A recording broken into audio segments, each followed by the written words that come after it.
real quick, I'm going to show you how to check if a liquid line filter dryer is plugged or not. This is kind of a difficult thing to do depending on where the filter dryer is in the system, but if it's pretty close to the condensing coil, then you're going to have a pretty warm line coming out of there, and you should be able to see a temperature differential if there's a significant restriction. So we're going to go in here. It's a little bit noisy, but I'll show you what we're talking about. So I have two different temperature probes clamped on this line. This just makes sure they're both reading the same. So 47.7 and 47.5. So this one will go above, this one will go below. Wow, that's bad.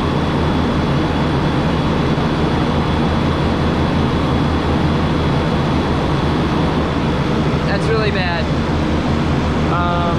If that's reading correctly, it looks like that filter dryer is probably plugged.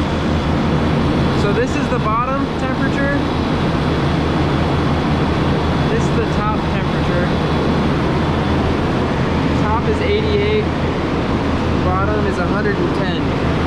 Another thing that indicates that this is a plugged filter dryer is the foaming in the sight glass. Let me show you.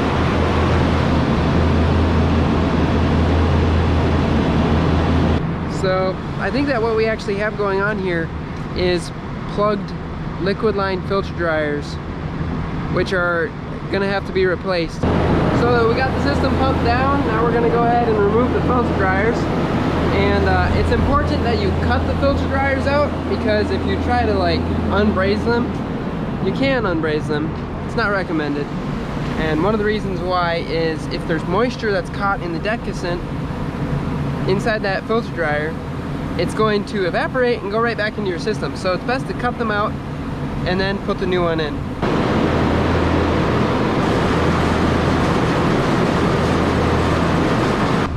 So we're gonna do the one breath blow test on this. And that is, I'm gonna try to blow one whole breath through this as quickly as I can. So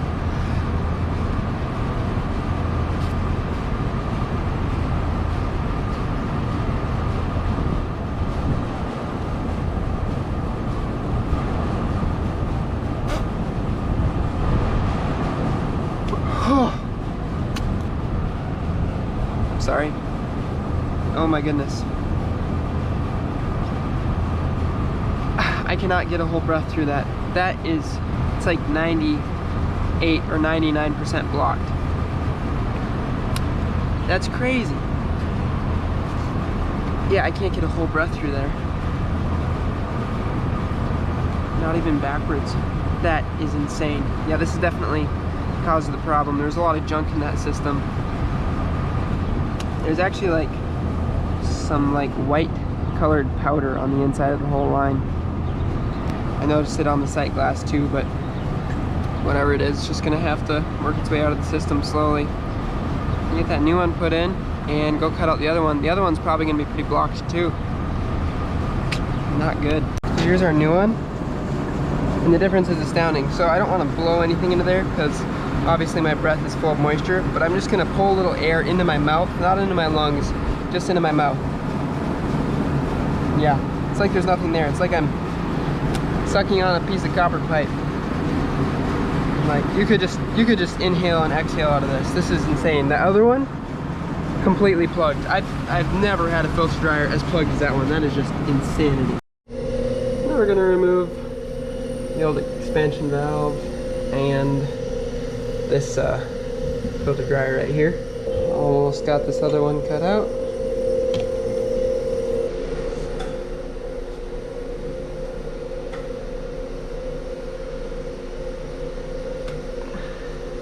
Okay, so less plugged than the other one. It's still remarkably plugged.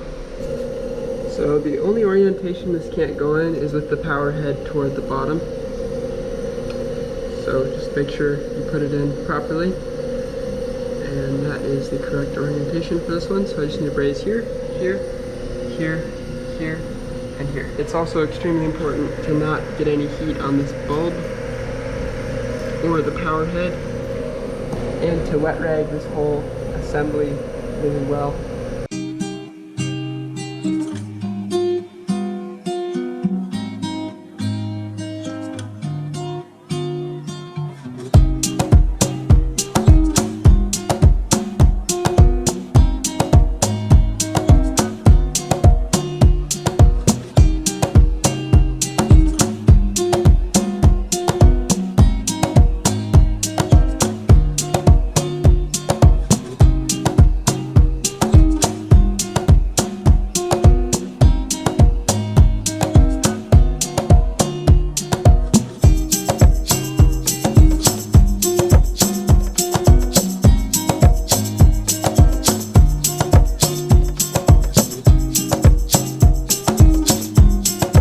This one felt fine.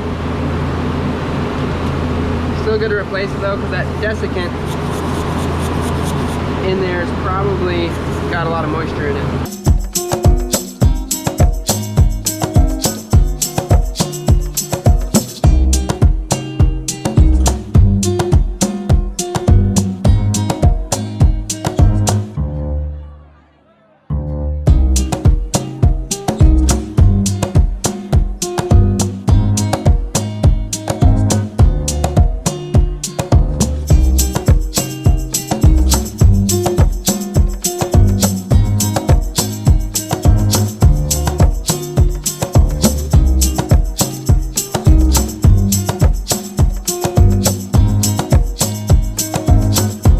So we're gonna just start adding in on the high side, like this.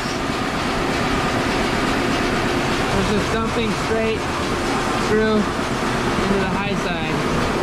Probably gonna get some frost on this line. See our pressure on the low side starting to come up. So we've added in 11 pounds onto the high side, so that's about half the system charge. I think we're gonna go ahead and turn it on now. Close this.